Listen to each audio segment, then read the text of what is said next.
Good evening, ladies and gentlemen. It is my privilege to present to you one of the most influential speeches in the past century. However, one thing that John F. Kennedy fails to mention in his famous Moonrise speech is how the diplomacy between the United States and the Soviet Union over the course of the Cold War greatly influenced space exploration. And at the time, the US was greatly behind.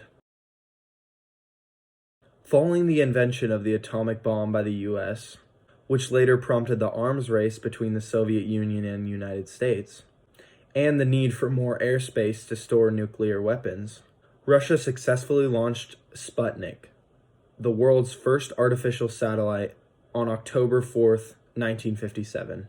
This launch gave the Soviet Union the confidence that they could use this technology in order to threaten and/or use as leverage against the United States by storing nuclear warheads in space. When the United States U-2 spy plane was shot down on May 1st, 1960, the Soviet Union was outraged and later began spying on the US. In the following years to come, the invention of the reconnaissance satellite in the early 1960s led to an effective means for both nations to participate in gathering intel from each other.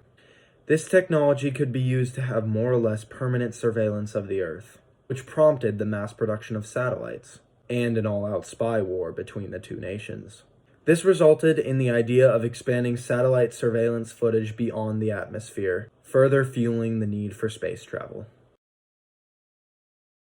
While landing a man on the moon had many practical military implications, Kennedy was also set on civilian-controlled research and exploration flights. It was important for public-funded spaceflight missions, as it would give nations the opportunity for people to contribute to a cause greater than themselves. And it did. By the beginning of 1966, more than 420,000 people were employed at NASA, along with 18,000 of those employees working at the John F. Kennedy Space Center in Cape Canaveral, Florida. Unfortunately, John F. Kennedy never lived to see his ambition of the United States becoming the first country to land a man on the moon. However, Kennedy's ambition was the final step in a long list of influential factors that gave way to man's greatest achievement and set the stage for a new era of exploration. Thank you.